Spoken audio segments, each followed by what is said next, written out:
जय हिंद दोस्तों, स्वागत है आप सभी का अनअकैडमी के पाथ फाइंडर चैनल पर। दोस्तों, बांग्लादेश फिर से बॉयल कर रहा है क्योंकि एक तरफ हादी की सिंबॉलिक शहादत ने, दूसरी तरफ इलेक्शन से पहले पुराने गुस्से। बांग्लादेश जो पिछले साल एक रिवॉल्यूशन से गुजरा था, आज फिर से आग में जल रहा है। जहाँ दोस्तों ढाका की सड़कों पर लाखों लोग, मीडिया ऑफिस जला दिए गए हैं, जर्नलिस्ट फंस गए हैं और आर्मी भी अब डिप्लॉय हो चुकी है। और इन सब का ट्रिगर बना है एक स्टूडेंट लीडर की मौत, जिसका नाम है शरीफ ओस्मान हैदी।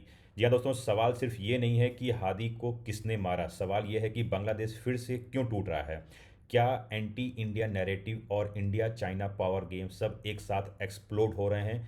चलिए इस वीडियो में दोस्तों जान लेते हैं और समझने का प्रयास करते हैं कि क्या है असली कहानी और क्यों मारा गया हैदी को और उसके पीछे का क्या है राज। सबसे पहले देखते हैं दोस्तों कि इंडिया टीवी ने कवर किया है कि बांग्लादेश प्रोटेस्ट लाइव अपडेट्स ये है कि massive security deployed outside Indian assistant high commission. मैंने कल भी एक वीडियो बनाई थी इसके ऊपर, जिसमें दिखाया गया था किस तरीके से लोग प्रोटेस्ट कर रहे हैं उस साइड पर, और वो डिमांड कर रहे हैं इंडियन हाई कमीशन साइड से कि वो शेख हसीना जो इंडिया में रह रही हैं उनको भेजने के लिए। और अभी देखिए रात का टाइम है और इस टाइम पर देखिए किस तरीके से वहाँ पे लोग सड़कों पर आ गए हैं, उपद्रव मचाए हुए हैं। Bangladesh has been rocked by violent protest since last late Thursday after the death of student leader Sharif Osman Hadi. दोस्तों यही है वो शरीफ ओस्मान हैदी, एक यंग लीडर जो 2024 में हसीना सरकार को हिलाने में सबसे बड़ा योगदान किया था। तो आइए जो देखते हैं किस तरीके से Bangladesh boiling again, fresh unrest, Dhaka youth leader Sharif Osman death trigger violent protest. दोस्तों किस तरीके से ये वायलेंट हो रहा है और इसका पीछे का क्या कहानी है।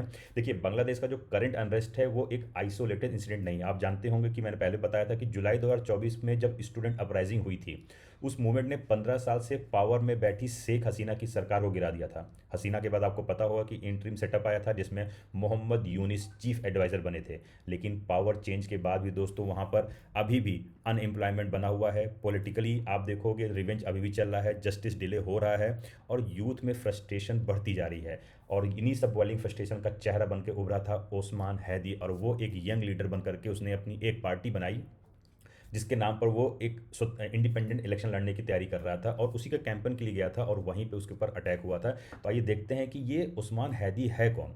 Who was Osman Hadi, Bangladeshi student uprising leader dies in Singapore hospital after assassination. ये अननोन लोग जो मास्क पहन करके आते हैं और ऐसे लोग ऐसी घटना कर देते हैं, आखिर वो हैं कौन मुझे नहीं पता है, या लोगों को नहीं पता, ही तो जांच का विषय है। बट ये जो मारा गया है उस्मान हैदी सिर्फ एक स्टूडेंट लीडर नहीं था, वो था 2024 के जुलाई अपराइजिंग का front line phase.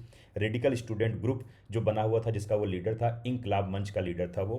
Inquilab Mancha, leader of radical student group Inqilab Mancha, और सिस्टम के खिलाफ बोलने वाली यूथ की आवाज़ बनकर उभरा था। हैदी ने ओपनली बोला था कि हसीना रजीम के बीच जो क्राइम चल रहा था उसके लिए, मिलिट्री और पॉलिटिकल नेक्सस के अगेंस्ट, और वो साथ में दोस्तों इंडिया सेंट्रिक पावर पॉलिटिक्स पर भी बातें करता था। और यही सबसे बड़ी वजह थी कि वो ज़्यादा हाईलाइट हो रहा है और उसके जो लोग हैं वो इंडिया के खिलाफ आवाज़ उठा रहे हैं। 2025 के एंड तक हादी ने अनाउंस भी कर दिया था कि वो फरवरी 2026 का जो इलेक्शन होगा उसमें वो इंडिपेंडेंट कैंडिडेट होगा और वो चुनाव लड़ेगा।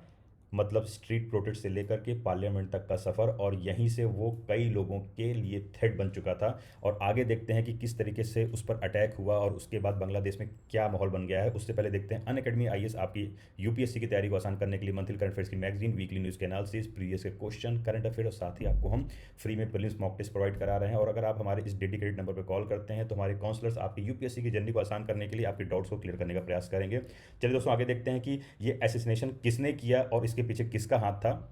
तो सबसे पहले जानते हैं ये हुआ कहाँ पे।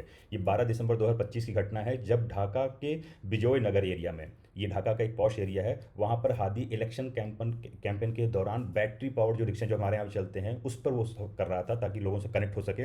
तभी कुछ मास अटैकर्स वहाँ पे दिखते हैं और उन्होंने क्लोज रेंज हेड शॉट किया था, मतलब एकदम उसके सर पर रख करके बंदूक चलाई थी और पूरा एरिया उसके बाद पैनिक हो गया था। हादी को सबसे पहले दोस्तों ढाका का जो मेडिकल है एवर हॉस्पिटल वहाँ ले आया गया। उसकी कंडीशन इतनी क्रिटिकल थी और वहाँ की गवर्नमेंट जिस समय है, टेम्प्रेरी गवर्नमेंट है, उसने सिचुएशन को देखते हुए, उसकी इंपॉर्टेंस को देखते हुए, सोचिए हादी को उसने तुरंत सिंगापुर एयरलिफ्ट किया। 6 दिन तक वो लाइफ सपोर्ट पर था और 18 दिसंबर मतलब कि कल की रात को उसको ऑफिशियली डिक्लेयर कर दिया गया कि उसकी जान नहीं बच पाई। और सरकार ने इस पूरे मामले पर जो सस्पेक्ट को बताया है उसका नाम है फैज़ल करीम मसूद। और इसकी फैमिली को डिटेन किया गया है और उससे क्वेश्चनिंग की जा रही है। बट दोस्तों, वहाँ की पब्लिक को लगता है ये सिर्फ एक शूटर का काम नहीं हो सकता है, इसके पीछे पूरा एक गैंग या पूरा एक नेक्सस होगा।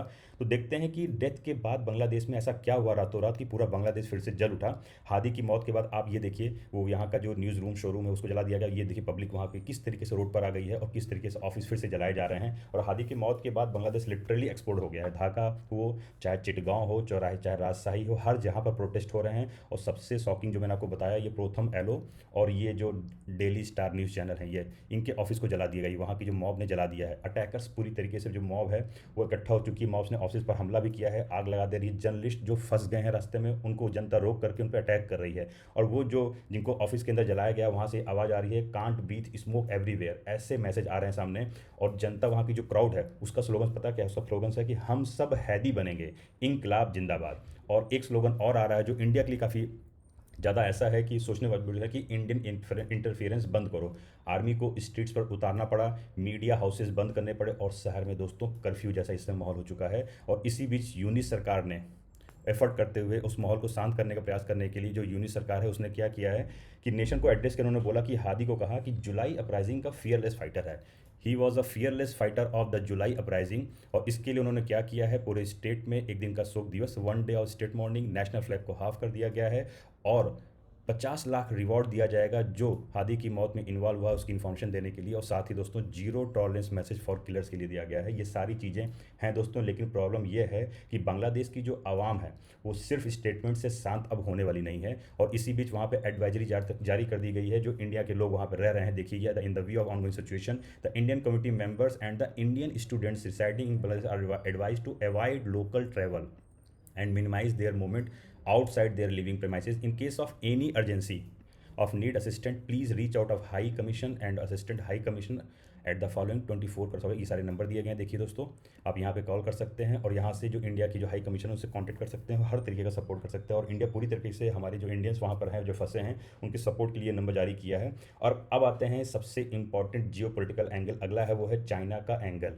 क्या है चाइना का angle? The China angle, street of Dhaka, map of Beijing. और ये क्यों आया है दोस्तों, आपको सबसे पहले इसलिए बता दें कि हमारी जो पार्लियामेंट्री जो कमेटी है उसी ने सबसे पहले इसको मॉनिटर किया है और बोला है कि हमारी एमईए ने उसको डिक्लेयर किया कि चाइना बांग्लादेश में अपना फुटप्रिंट बहुत तेज़ी से बढ़ा रहा है। किस टाइप के फुटप्रिंट बढ़ा रहा है आपको पता होगा। चाइना वहाँ के जो मोंगला पोर्ट उसमें 370 मिलियन चाइनीज़ इन्वेस्टमेंट कर रहा है। इंफ्रा लॉजिस्टिक पे काफ़ी ज़्यादा इन्वेस्टमेंट कर रहा है।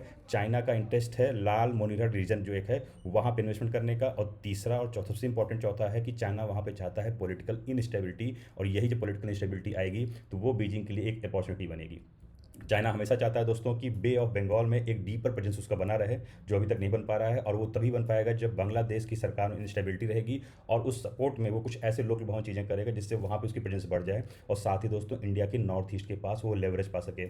और बांग्लादेश का ये इंस्टेबिलिटी चाइना के लिए एक परफेक्ट ओपनिंग हो सकता है। लेकिन आपको लगता है हिंदुस्तान शांति से नहीं बैठा है और इंडिया वॉच कर रहा है एक एक स्टेप को और उसको काउंटर करने के लिए पूरी तरीके से रेडी है। तो देखते हैं दोस्तों किस तरीके से इंडिया वॉच कर रहा है और क्या रिस्पॉन्ड कर रहा है। इंडिया के लिए बांग्लादेश सिर्फ एक नेबर नहीं, स्ट्रेटजिक लाइफ लाइन है। आपको पता होगा कि देखिए इंडिया ये भी देख रहा है कि वहाँ जो एंटी इंडिया स्लोगन्स चल रहे हैं, चाइनीज़ प्रोजेक्ट जो एक्सपेंशन हो रहा है, और साथ ही दोस्तों जो सिक्योरिटी इंप्लीकेशंस हो रहे हैं सिलीगुड़ी कॉली रोड पे, जो मैंने कल भी बताया था, कि उसको भी ध्यान से देख रहा है। और साथ ही वो काउंटर मूव्स कर रहा है। जो चाइना इन्वेस्टमेंट कर रहा है उसके एवज में हिंदुस्तान भी ये खुलना मोगला रेलवे कनेक्टिविटी हो, पोर्ट एक्सेस हो, पावर कनेक्टिविटी वाया नेपाल के थ्रू प्रोवाइड कराने की कोशिश कर रहा है। और दिल्ली का एकदम क्लियर फोकस है, if Bangladesh becomes unstable, China's influence grow करेगा और इंडिया की जो नेशनल सिक्योरिटी है वो डायरेक्टली इम्पैक्ट करेगी। तो आखिर दोस्तों मैं कहना चाहूँगा कि ओस्मान हैदी की जो मौत हुई है वो सिर्फ एक पॉलिटिकल असैसिनेशन हो ही नहीं सकती है, वो एक वार्निंग शॉट है। और वार्निंग बांग्लादेश के लिए कि अगर आपने सोचा था कि आप इतना बड़ा रिवॉल्यूशन लाओगे तो वहाँ उसके बाद शांति आ जाएगी,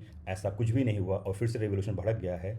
दूसरा है वार्निंग इंडिया के लिए कि आपकी जो नेबरहुड पॉलिटिक्स है उसको आपको ज़्यादा जैंडिस हो गई है, उसको और ध्यान से देखना पड़ेगा। और तीसरा दोस्तों चाइना के लिए भी है कि जो हर इनस्टेबिलिटी को, किसी भी जहाँ पर इनस्टेबिलिटी होती है उसको वो स्ट्रेटजिक एंट्री पॉइंट बना लेता है। और आज ढाका की सड़कों पर जो आग लग रही है वो तय करेगी आने वाले टाइम पर कि will Bangladesh future be written with Delhi और विद बीजिंग। ये तो आने वाला वक्त ही बताएगा। तो हमारी वीडियो को कैसी लगी कमेंट करके जरूर बताइएगा। जय हिंद।